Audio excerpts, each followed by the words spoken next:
Ahora vamos a presentar otra cancrosis muy característica de los cipreses macrocarpa y de otros cupresus que existen en todas partes del mundo y en Argentina está ampliamente distribuida, presente en lugares donde se plantan los macrocarpa. Y es la cancrosis causada por Seiridium cardinale. Como observamos, se manifiesta mediante síntomas de decoloración de las ramas, del follaje, amarillamiento del follaje, su necrosis y finalmente la defoliación de las copas de los árboles. En una forma, esta defoliación no ocurre de una manera lineal, sino que aparece siempre en forma irregular en distintas partes de la copa. Acá tenemos gráficos de fotografías donde observamos a la izquierda el amarillamiento del follaje, abajo ya se observa la necrosis en una rama del follaje y a la derecha observamos ya cuando un árbol está fuertemente afectado, con muchas ramas totalmente defoliadas y juntamente con ello rotura de las ramas. Esto a nivel macroscópico, ¿sí? Uno lo distingue estos síntomas desde lejos, como lo pueden ver ustedes en la cortina de macrocarpas que están a la vera del INTA, antes de la entrada.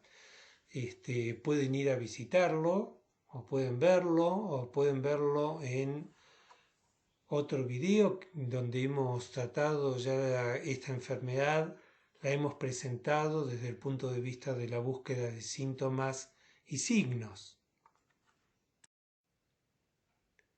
Justamente los síntomas a un nivel más cerca nos permite observar. Estas son fotografías justamente obtenidas de ejemplares afectados en el INTA. En esa cortina que está en la ruta observamos primero el síntoma de amarillamiento del follaje, seguido de amarronamiento, y juntamente con esto la aparición de heridas que a veces son poco notorias, pero que se caracterizan por resinosis, justamente porque acá, como observamos, hay una zona que ya está muerta del cámbium y de la albura, entonces la planta se defiende o reacciona mediante la eliminación y deposición de resina, pero como vemos que posteriormente esta zona muerta progresa, se mantiene, se observa un reborde alrededor de los tejidos muertos que justamente hacen muy notorio lo que llamamos el cancro. Incluso en estos tejidos muertos ya se observan unos puntitos negros que se corresponden con el signo. Y acá más de lo mismo, el síntoma de resinosis, que está asociado a la formación de tejido muerto. Acá tenemos más detalle. Y la aparición eventualmente de estructuras de color negro, que es lo que llamamos ante los puntitos negros, mala expresión para un docente, que corresponden al signo. Estas estructuras ya las vamos a ver. ¿Qué hace el patógeno? En el caso de Seiridium cardinale, que es un hongo imperfecto, formador de acérbulos como estructura reproductiva, El patógeno, pero no el acérbulo, sino las hifas del patógeno, es capaz de sintetizar dos tipos distintos de toxinas, que son químicamente diferentes. Unas son un grupo especial de lactonas que tienen una estructura de anillo de 4 carbonos heterocíclicos, o sea que cuando hay más de un ciclo pueden ser de distinta forma y tamaño. Son los que llamamos butinólidos, o como se lo llama en fitopatología, seiridina, llamada así seiridina porque se ha extraído de Seiridium. La seiridina y otra toxina, la isoseiridina. Otro tipo de toxinas son sesquiterpenos, las seiricardininas A, B y C, que son terpenos de 15 carbonos. Acá están representadas distintos tipos de estas moléculas. En laboratorio se ha visto que a bajas concentraciones las seiridinas promueven el crecimiento celular como si fueran citoquininas, pero en concentraciones mayores inducen la clorosis foliar y la necrosis de los tejidos, de la albura. Entonces, estas sustancias son producidas por el micelio del patógeno en una parte de la planta, pero pueden ser transportadas en la planta y actuar a distancia. Entonces, el cancro, la herida inicial donde está el micelio del patógeno desarrollándose, puede ocurrir en una parte de la rama, pero estar afectando las hojas de la punta de la rama, que es lo que se observa normalmente. Ese follaje amarillento o necrosado que observamos no necesariamente nos está indicando que allí está el patógeno, porque como el patógeno puede actuar a distancia mediante estas toxinas, entonces le permite estar desarrollando el cancro quizás en la base del fuste o en la parte media del fuste o en la base de una rama, pero el síntoma observarse a varios metros de donde se ocurre, de donde está efectivamente el micelio del patógeno.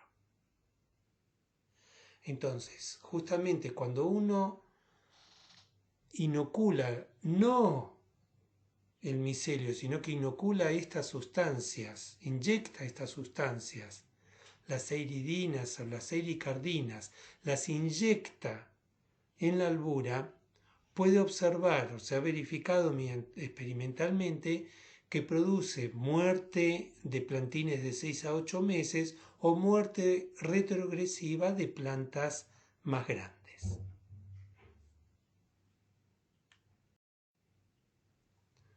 ¿Cómo es Seiridium cardinale? Seiridium cardinale forma o bien pignidios o bien acérbulos, que son esas masas negras, como yo los llamé mal, esos puntos negros que uno puede observar en el tejido muerto de la albura expuesto.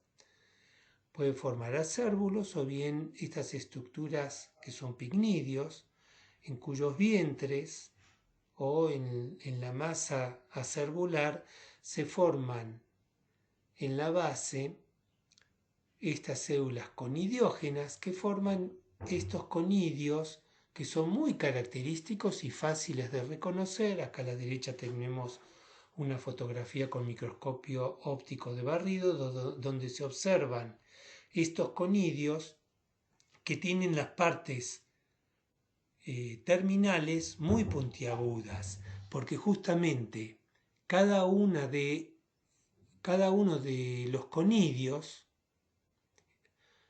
está formado por varias células.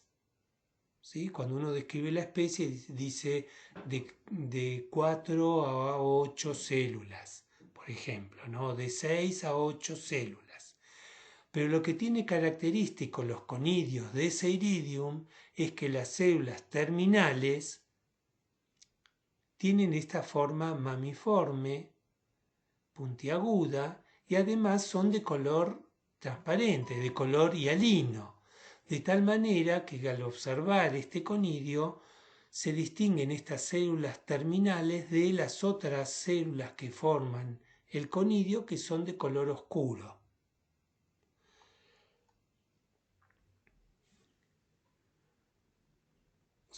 Cuando uno las empieza a conocer, son fáciles de reconocer justamente por la morfología. Estos conidios, fíjense, tienen la capacidad de germinar después de un año. O sea que también que actúan ellas mismas como estructuras de hibernación, ¿sí? Porque durante más de un año o durante un año no pierden la capacidad germinativa. O sea que pueden pasar las distintas condiciones medioambientales y mantener su capacidad de germinar y de infectar el mismo ejemplar o otros individuos.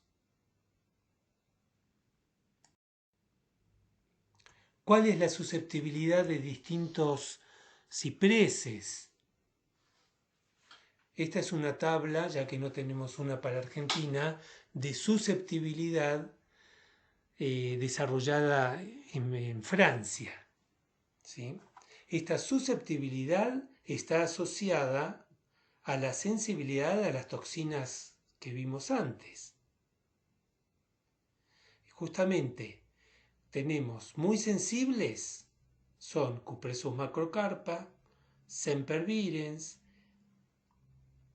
y Cupressus ciparis leilandi.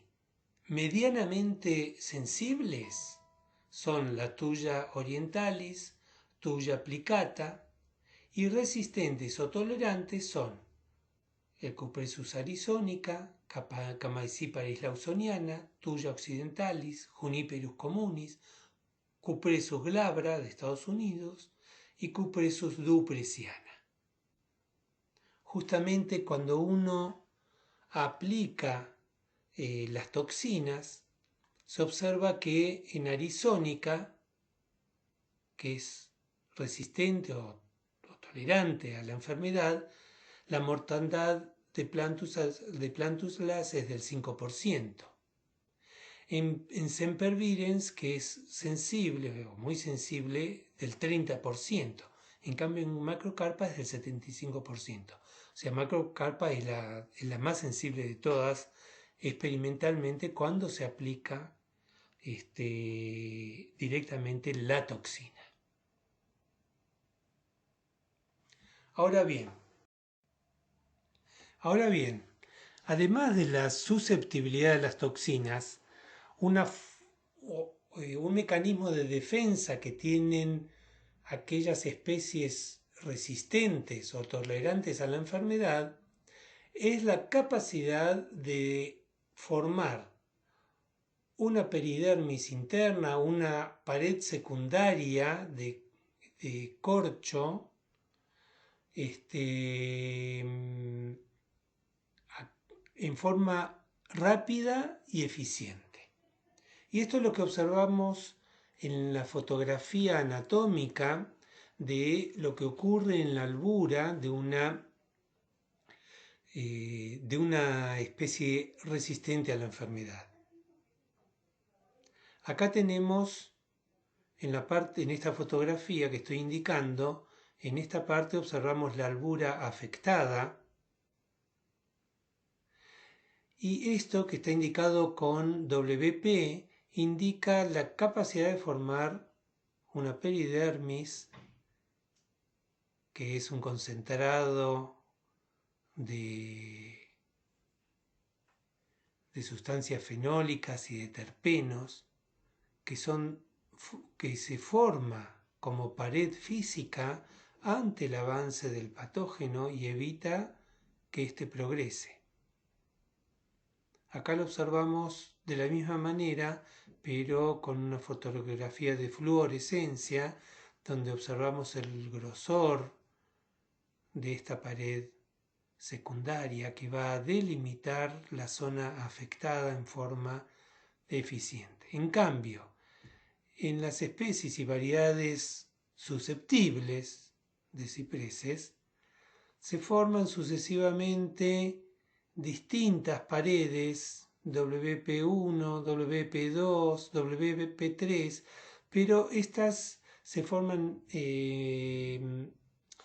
se producen en forma desorganizada en mucho tiempo, y entonces el patógeno puede ir avanzando por encima de cada una de estas paredes. La planta reacciona tratando de formar nuevas paredes de corcho para inhibir o impedir el paso físico del micelio del patógeno, pero evidentemente no lo logra y la planta termina siendo susceptible.